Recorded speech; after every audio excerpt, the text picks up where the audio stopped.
season 8ပြောစရာ activity များဖန်တီးခြင်းအစီအစဉ်ကိုဝေရအကြောင်းသူကျောင်းသားများမှတကယ်ချင်းများစွာတခြင်းအားတည်ဆိုခြင်း season 10မတ်တန်တပ်ပုံရိုက်ကူခြင်းနှင့်အစီအစဉ်ဆက်ဖြင့်ခန်းနာဝင်ခြင်းဖြစ်ပါတယ်ဒီနေ့ခန်းနာကိုတော့ကျွန်တော်အစီအစဉ်ဆက်လုပ်ရင်ကျွန်တော်လည်းအဲ့ကျွန်တော်မရရတော့မှာဆက်တော့မှာဖြစ်ပါရှင်အစီအစဉ်လေးရာဆက်ဆက်မှများနဲ့ဝေရအကြောင်းကျောင်းသားများရှင်ဝိနည်းတဲ့ခမအပေကိုရှောက်တယ်လာကြပါရန်ကွန်ပျူတာစာဖိတ်တာအပါရှင်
ပြော10တန်းတက်ပြီးတော့ခက်တဲ့ဟာပဲအများနဲ့ဆက်လိုက်ဆက်လို့ရတယ်အများနဲ့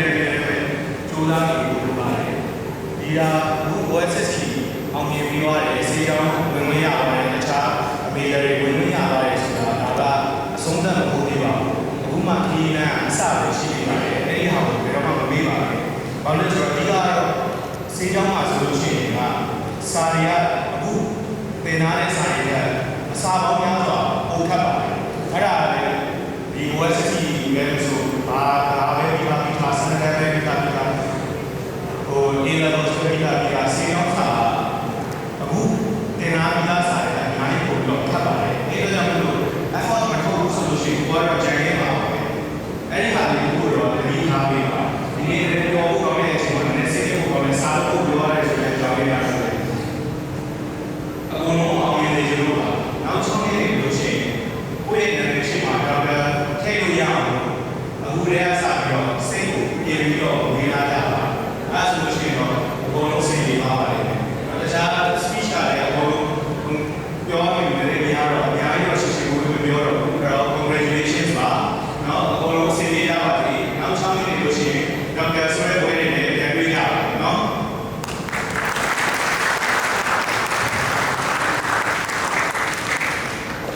တို့လိုဖွင့်မှာစကားကြားပြပါတော့ဒါကကြောက်စရာအတူတူကျေးဇူးလို့ရှိပါတယ်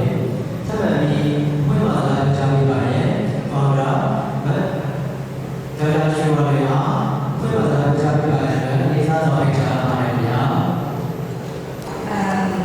ဒီဟာတော့ဘုံမှာတော့ပြောချင်တယ်ဒီမှာဆုံးကျေးဇူးတင်စားရတော့မှကျွန်တော်တို့ကျေးဇူးတင်တာတော့ကျွန်တော်တို့ဒါဒီမှာဆုံးနဲ့စပြီးတာလည်းရှင်းဖို့လေးပေါ့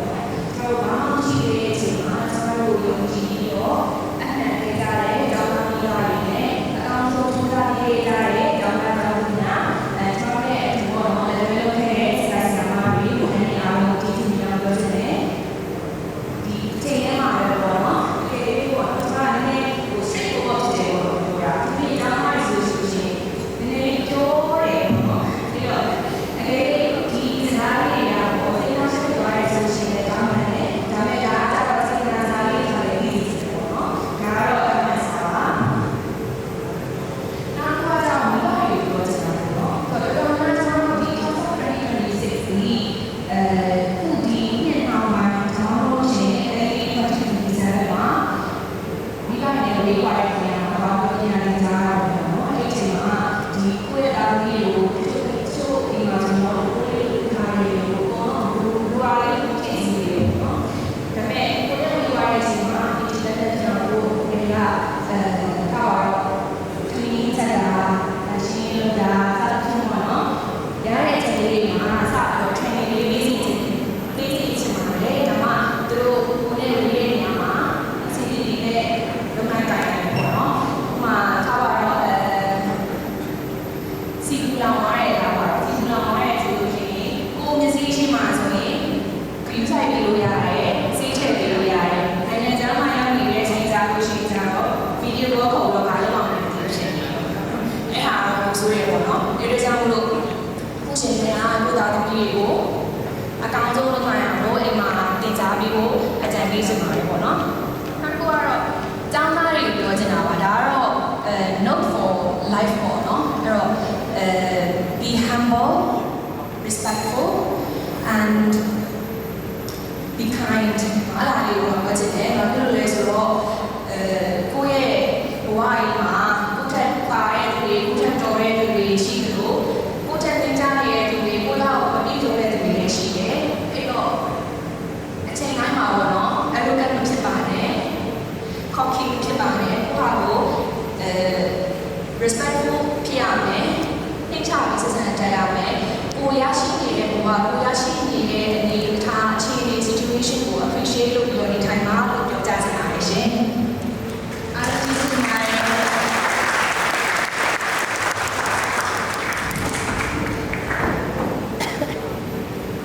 ယခုကဲ့သို့ဖွင့်မှာကြားစကားပြောကြားပေးမှာတော့တောင်ပန်းရွှေဝါတွေအားအထူးပဲကျေးဇူးတင်ရှိပါတယ်ရှင်ဒီက January February တော့ဒီလိုနဲ့တက်ရှိစကားပြောပေးကြတယ်အဲ့ဒီမှာကျွန်တော်တို့ပွားလိုက်တဲ့တော့ဒီကဲထဲမှာနိုင်ငံသားမှာဖိုက်စစ်တွေမှာဒီကအဲ့ဒီနိုင်ငံမှာစေတောင်းတက်ပြရတယ်ဆိုတော့ဒီကဲကြတယ်အဲ့တော့ဒီကဲကြတယ်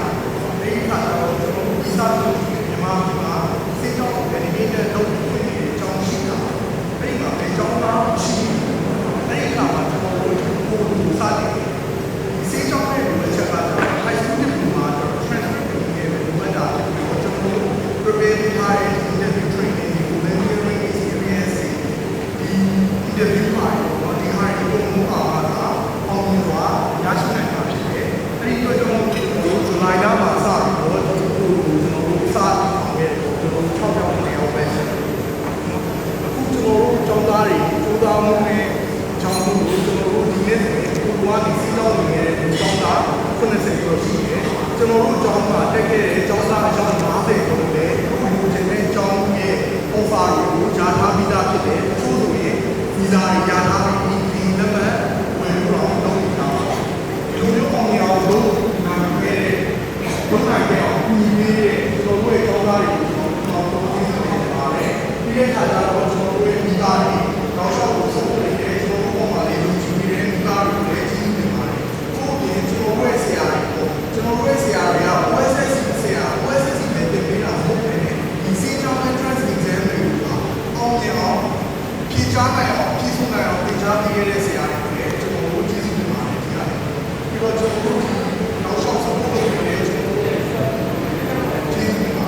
Lastly, I would like to say a few words to our graduates.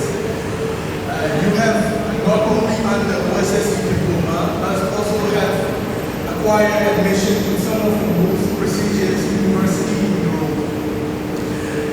At this stage of the threshold of this new chapter, remember that this is not the end of the finish line. This is the beginning of the new chapter. The path you choose is challenging. You will face so many difficulties. Like you will face the homesickness, and you will have to struggle with the new food. And also you will feel the complexity of living in the same home with the people from the different cultural background. So, and then you will also have to live on the student budget, and you will have to navigate the tough European education system. These will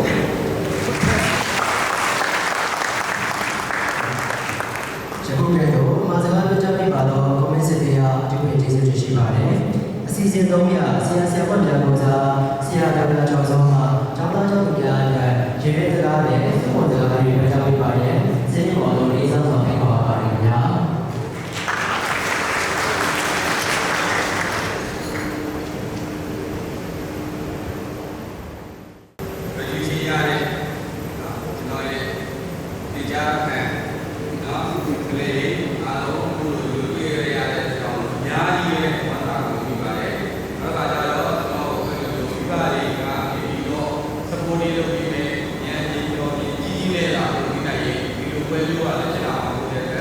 Bye.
င်္ဂလာပါလို့ဆိုပါတယ်ဒီဆိုရင်ကျွန်တော်တို့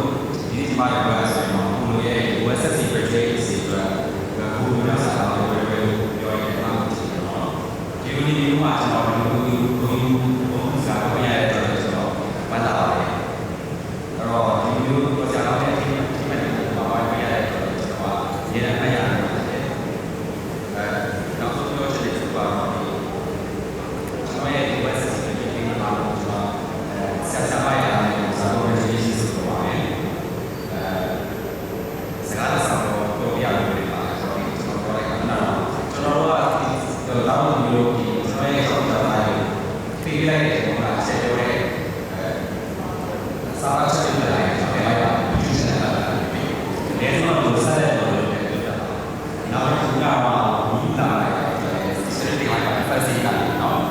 ဆိုတော့ basic site support တွေလိုက်တယ်ဆိုတော့စိတ်တော့ဆိုတော့ဝါးရအောင်နော်အဲ basic ရောက်တဲ့လည်းပေါ့အဲနောက်ညီရန်ကျွန်တော်မှာရေးစားတာရှိတာပြောမယ်ဒီနေ့လို့ပြောပြလိုက်ကြရင်လောက်လိုက်ပြီးတော့မရဘူးတော့အဲ့တော့ကျွန်တော်တို့အခုတော့ရှိအောင်ပြောစားကားပြည့်တယ်လို့လည်းကြည့်လို့တော့တခါတော့ရှိနေနေတာဝါးစားတော့ရှိနေတာဆိုတော့စဉ်းစားဖို့အချိန်အထိကြာတယ်ကျွန်တော်တို့တည်ထားတဲ့နေရာနဲ့ဝါးစားလို့ရှိနေတာဘာမှမဖြစ်နိုင်ဘူးနော်အဲ့တော့ဒီတော့လည်းဒီမှာလည်းအမှန်ကြီးနဲ့ပြောချင်တဲ့လက်ခံတဲ့ပါတယ်ကျွန်တော်ဆုံးမှာပါတယ်အားလုံးကျေးဇူးတင်ပါတယ်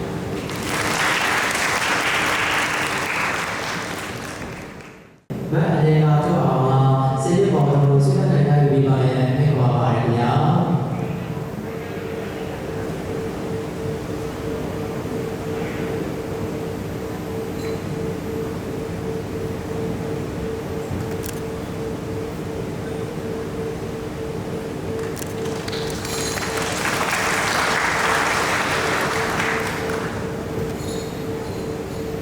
ဒီနေ့ရောက်ရင်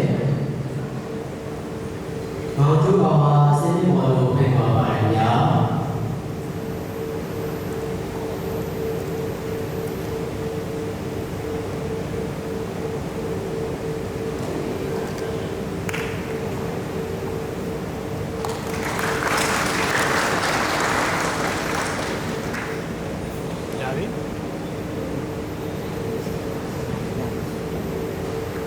ဆက်လက်ပြီးတော့မရှိတဲ့ဘုရားစေတီပေါ်လို့ဖိတ်ခေါ်ပါတယ်ခင်ဗျာ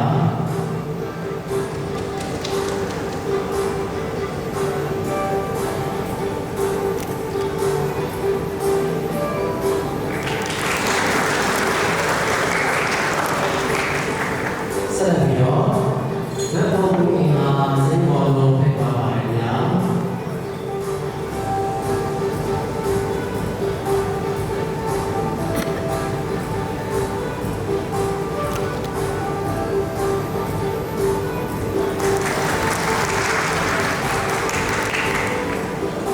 ဘယ်ဘုရားအားစေတီပေါ်လို့ဖိတ်ခေါ်ပါတယ်ခင်ဗျာ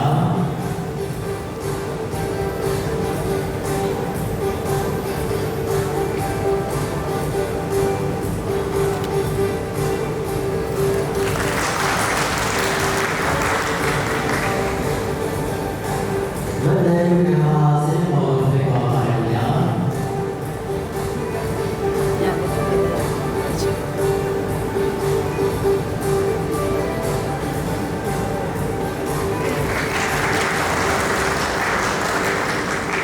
မောင်ကျူကအားစေတီပေါ်လို့ဖိတ်ခေါ်ပါတယ်ခင်ဗျာ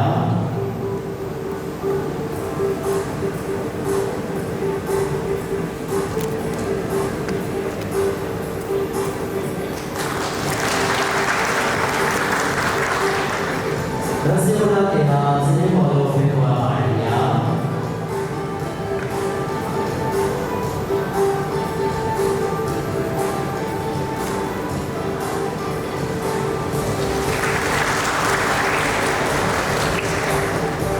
မရှိဘူးဒီလိုမှာစေတီပေါ်လို့ဖိတ်ခေါ်ပါတယ်ခင်ဗျာ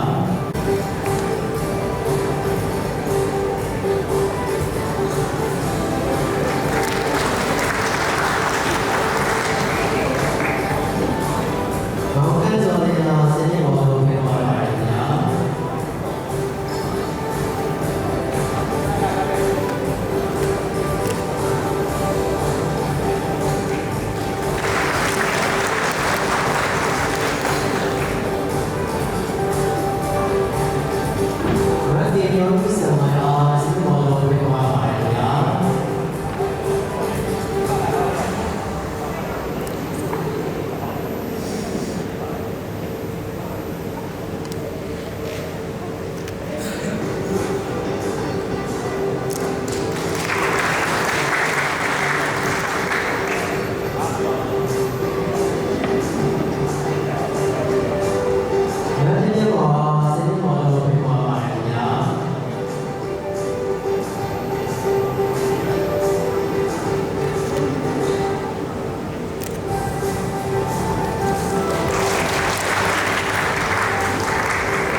နည်းနည်းနောက်ဆုတ်ဟု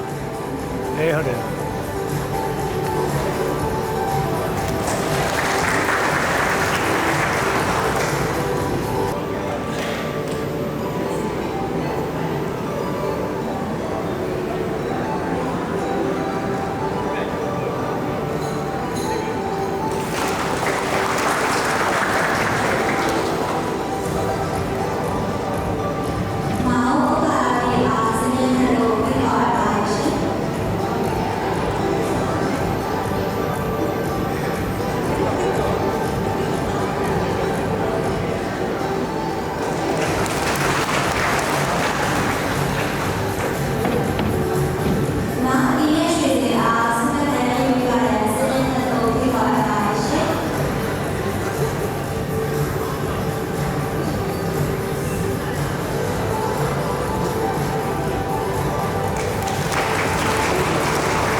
ဆုရပါရှင်ပြပါတော့ဘုရားရှင်ပါများပြုခဲ့ခြင်းတွေရှိပါတယ်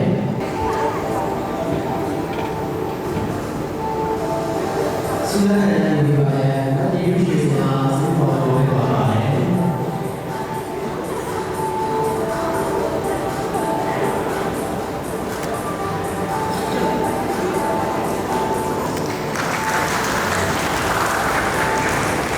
ဆက်ပြီးမန္တလေးဆိုတာစိတ်ပေါ်တော်ပါဗျာ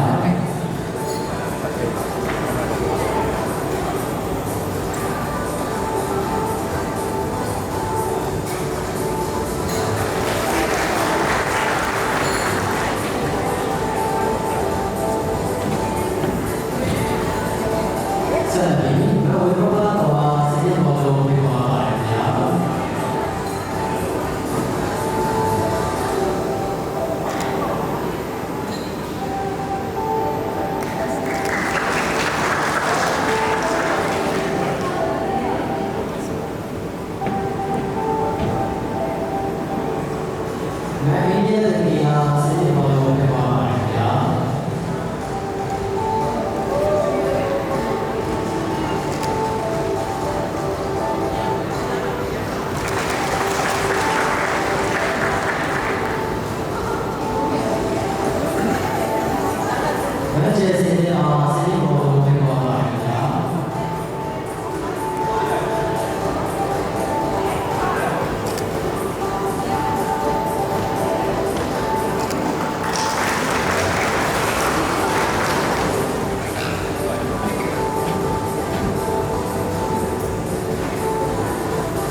ကြောပွေးတယ်။ဘေးလို့ကြီး။ဟော်ရီတက်ခဲတာ။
တို့ရဲ့ဘဝဘဝအောင်လို့များမှာလာတော်တဲ့လူတွေပါပဲခဏလာတဲ့နေရာပါဗျာ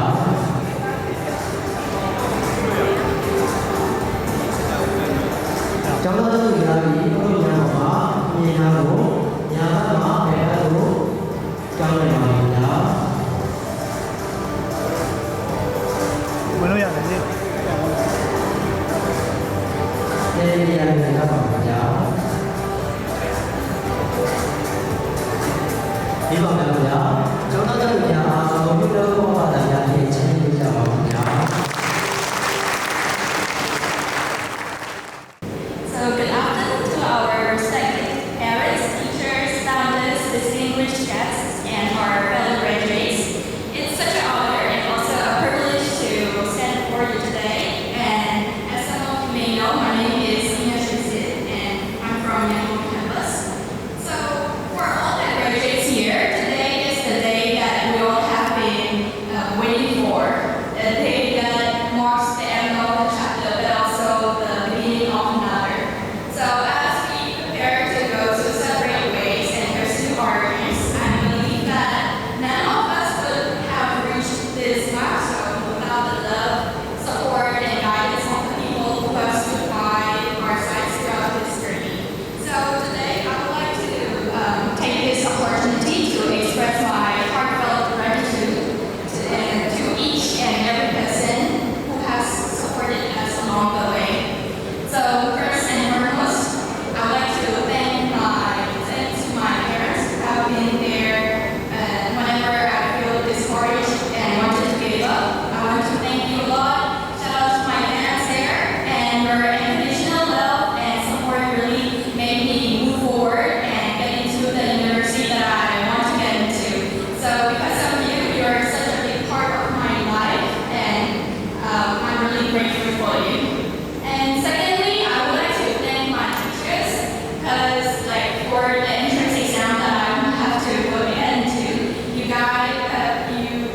the teachers helped me a lot throughout these, and because of the examination preparations, and also, of course, for the OSSP courses,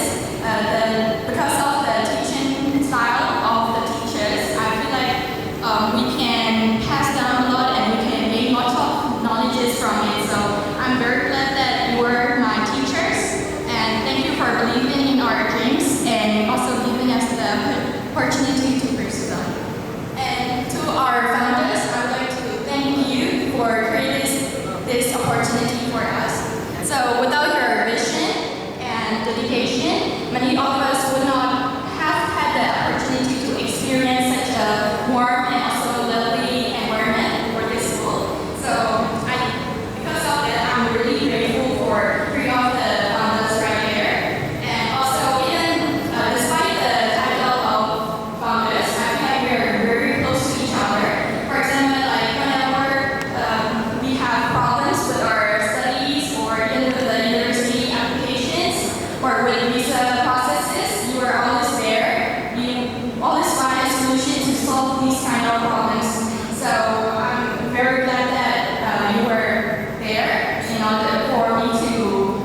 finish this journey. And after that, I would like to thank my friends right there, friends and classmates. I don't think this school year would be enjoyable without you guys, because like every day we met each other, there is laughter filled each day, and because of you, the school year is very fun and interesting. And despite the age gap, like for some of the friends, I have like a big age gap with them. However, we were like siblings and help each other, and I felt like this little sister to them. So I'm really grateful for your help and assistance throughout my journey. And last but not least, I would like to thank the school admins and staff who has given me the welcoming environment since the beginning of the school year. So I'm very glad that you are part of Apollo and giving us lots of memories like school parties or even festivals. I'm glad that you gave us. So yeah, I'm really grateful for it. And as I come to the end of my my speech, I would like to congratulate every graduate here. So I would like to say something to you guys that we should all be proud of how far we have come today, because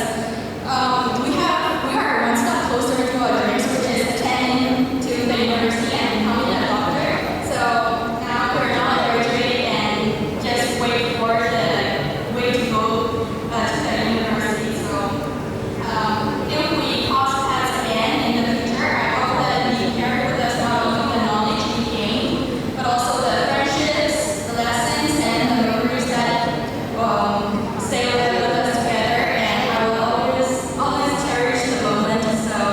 thank you so much to all the graduates. And finally, I want to end this speech by saying that I'm very glad to be part of Apollo, and we will always cherish you. So thank you and congratulations once again to all the graduates. And I'm sorry if I made any mistakes.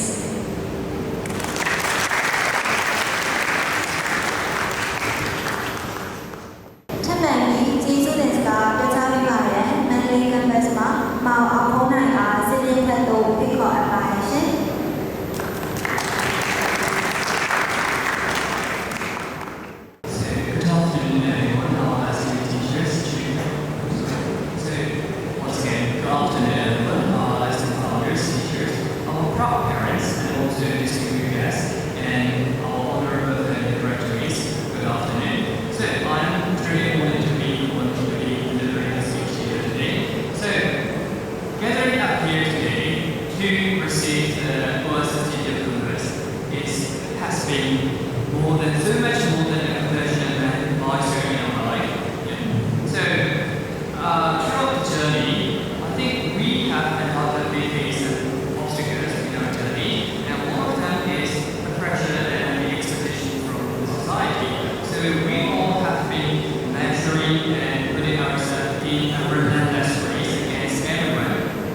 fearing whether we are doing so than the other people, or maybe fearing whether we have fallen short of our paper. So, standing here today, I think I have come to a realization that timelines and the expectations of society are illusions, that rather direction is everything. I think that's enough.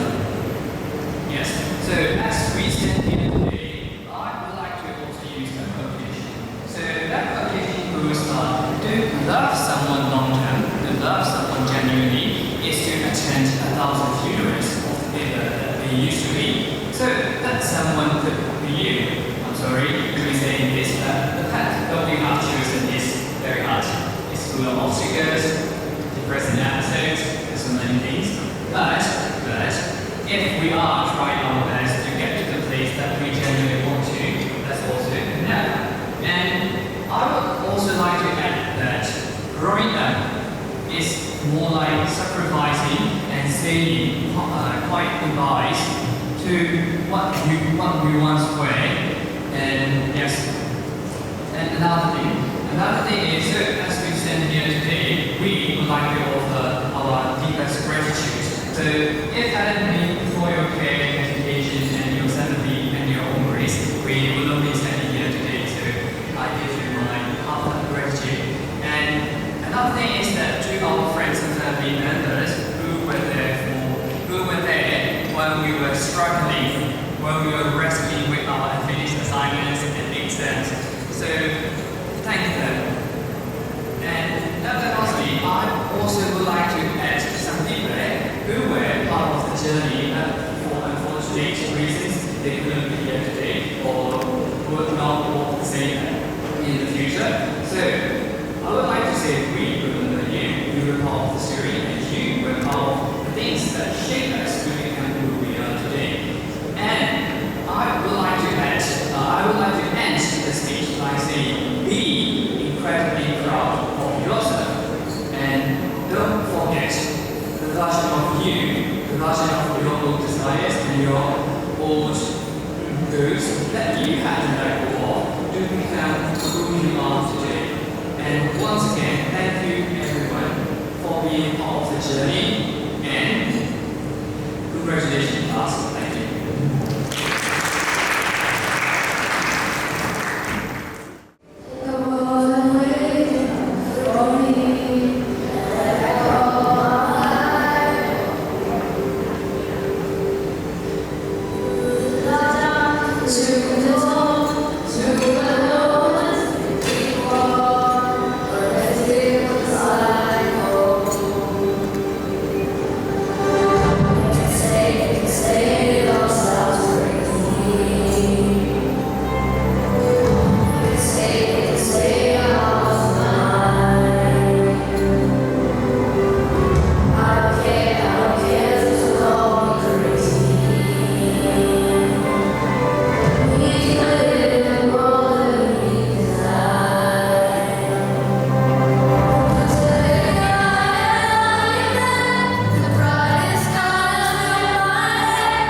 2,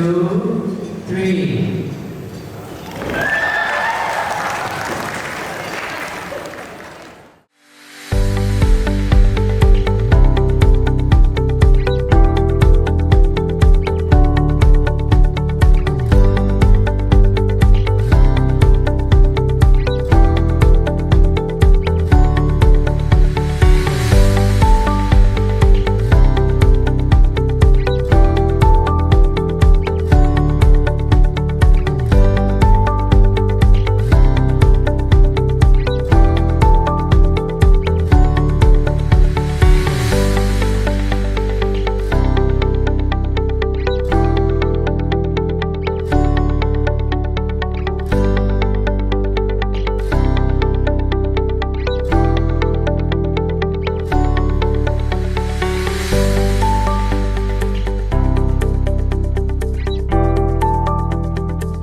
ရဲ့ဒီစီကြောင်းတစ်ခုတွေကိုချိန်ဆက်ပေးတာပုံပဲနဲ့ visa process file တွေတော့ကျောင်းသားတက်ရောက်နေပြီးအစားအဆုံးဆောင်ရွက်ပေးပါတယ်ခင်ဗျာ။ဒါကြောင့်မို့ဒီနေ့ရဲ့တိုင်းများနေရဲ့စီကြောင်းတက်ရောက်ချင်တယ်ဆိုလို့ရှိရင်တော့ကျွန်တော်တို့စီကနေပါစေဆက်သွယ်နေပါတယ်။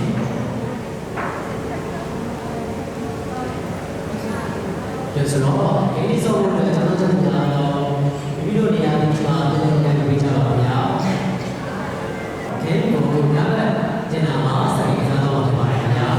။ကဲအခုစီစဉ်ကတော့ founder ရဲ့တူတူဘွဲရပုံပဲပြန်တော့ပုံနဲ့ကိုယ်စီစဉ်ပေးပါတယ်။ဒါကြောင့်မို့ founder တို့ဖြစ်တဲ့ဒေါက်တာဒီကျော်ဆန်ဒေါက်တာကျော်ပါတွေကိုယ်စတဲ့ကစီစဉ်ပေါ်လုပ်ပေးပါပါတယ်ခင်ဗျာ။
ဒီ